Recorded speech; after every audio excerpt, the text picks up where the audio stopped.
पिछड़ा पावे 100 में 60। ये नारा समाजवादी नेता डॉक्टर राम मनोहर लोहिया ने दिया था।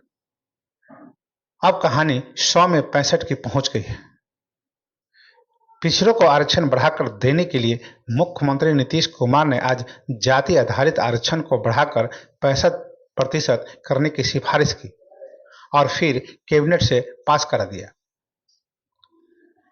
लेकिन सवाल उठ रहा है कि क्या मुख्यमंत्री नीतीश कुमार जाति आधारित सर्वे में सामने आई कमियों को छिपाने के लिए ये दांव चल रहे हैं या कुछ और। तो सबसे पहले नमस्कार, आप देख रहे हैं न्यूज इरा और मैं आपके साथ पिपिन। जिस बिहार में हर 100 परिवार में 1/3 से ज्यादा परिवार महीने में 6,000 रुपये भी अब तक नहीं कमा पाते हैं, वहां इस बात की चिंता छोड़कर 100 में 65% वाला आरक्षण का कार्ड मुख्यमंत्री नीतीश कुमार ने फेंक दिया है। ऐसे में क्या रिजर्वेशन से जुड़े कार्ड की काट राम के नाम की राजनीति बनेगी? ये सवाल उठ रहा है। बिहार से आई कल की खबर 2024 के लोकसभा चुनाव में बीजेपी के लिए एक चुनौती पेश करती है।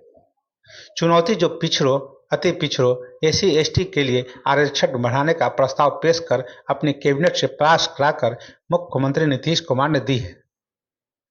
एक तरफ कोयरी समाज की दुर्गा देवी, धानुक समाज की संजू देवी, तेली समाज की बबीता कुमारी, हरिजन समाज की आशा देवी, मुस्लिम पिछड़ा वर्ग की अफसरी खातून समेत सैकड़ों गरीब समाज से आने वाली आंगनवाड़ी कर्मचारी जब पटना में अपने हक का वेतन मांगने के लिए प्रदर्शन करने पहुंची तो विधानसभा के बाहर पुलिस ने लाठी चलाकर और पानी की बौछार करके भगा दिया गया।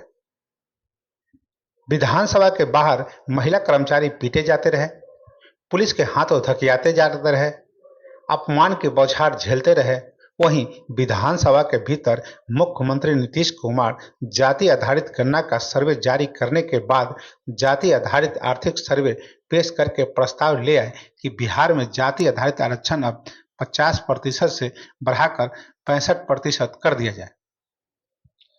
प्रस्ताव मुख्यमंत्री नीतीश कुमार लाए कि जो पिछड़ा, अति पिछड़ा बिहार में पहले 30% आरक्षण पाते रहे, प्रस्ताव SC को बिहार में 16% से बढ़ाकर 20% देने का, ST को 1% से बढ़ाकर 2% देने। जाति आधारित सरकारी आर्थिक सर्वे के मुताबिक हर जाति के 34% परिवार बिहार में महीने के 6,000 रुपये ही कमाते हैं, यानी दिन का 200 रुपये ही कमाई है। यानी कि हर तीसरे में से एक परिवार बिहार का गरीब है। 30% परिवार अब भी बिहार के हैं, जिनकी प्रतिदिन कमाई 333 रुपये ही है। बिहार में मुख्यमंत्री नीतीश कुमार और लालू यादव के 3 दशक के राज में अब भी 50 लाख से ज्यादा बिहारी नागरिक बेहतर पढ़ाई और रोजी रोटी के लिए राज्य के बाहर रहते हैं। बिहार में नीतीश कुमार के 18 साल के शासन के बाद अब भी सबसे ज्यादा 16.73% लोगों के लिए रोजगार का जरिया है। अब सवाल उठता है कि नीतीश कुमार इन कमियों पर पर्दा डालकर क्या पहले जाति आधारित सर्वे और अब जाति के आधार पर आरक्षण को 50 से 65% करने का प्रस्ताव लाकर 2024 से पहले बीजेपी को अपने पत्ते खोलने के लिए मजबूर करना चाहते हैं। बीजेपी की तरफ से नंद किशोर यादव ने कहा कि हम आरक्षण की सीमा बढ़ाने के लिए तैयार हैं, 40 नहीं 60 कर दीजिए, बीजेपी को कोई आपत्ति नहीं। सवाल मूल है कि कैसे रोजगार मिलेगा, नौकरी मिलेगी? जब डिग्री नहीं तो नौकरी कैसे मिलेगी? सवाल यही कि मुख्यमंत्री नीतीश कुमार आरक्षण बढ़ाकर जो पिछड़ा को आगे लाना चाहते हैं, क्या वो बिहार की शिक्षा व्यवस्था पहले सुधारेंगे, जहां 5वीं तक की शिक्षा हासिल करने वाले ही सबसे ज्यादा 22.6% है। 11वीं से 12वीं तक की पढ़ाई के लिए केवल 9.1% लोग हैं। ग्रेजुएट जो बिहार में हो पाए वो केवल 7% है।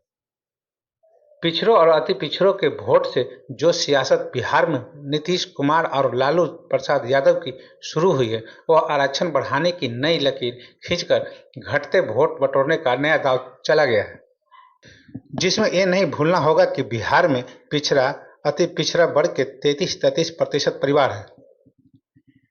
एससी समुदाय के 42% और एसटी समुदाय के 42% परिवार महीने के 6,000 रुपये ही कमाकर गरीब हैं, तो समान वर्ग के 25% परिवार की हालत भी यही है। लेकिन यह साफ है कि नीतीश कुमार ने बड़ा चुनावी दांव खेला है। बीजेपी खुलकर इसका विरोध नहीं कर पा रही है। देखने वाली बात यह होगी कि चुनाव होंगे तो बीजेपी को कितना नुकसान पहुंचा पाते हैं। वैसे नीतीश कुमार ने अभी वही किया है जो पहले भी कई राज्य कर चुके हैं, जहां राज्य आरक्षण की सीमा बढ़ाने का फैसला करते हैं और फिर तुरंत कोर्ट में कोई चुनौती दे देता है। दरअसल 1992 में सुप्रीम कोर्ट ने जाति आधारित आरक्षण की सीमा 50% तय की थी। इसी आधार पर 2021 में 50% के पार जाकर दिए गए मराठा आरक्षण को सुप्रीम कोर्ट ने रद्द कर दिया था। आगे देखिए बिहार में क्या होता है। तो बस अभी के लिए इतना ही और हमें आज्ञा दीजिए। नमस्कार, आपका दिन शुभ हो।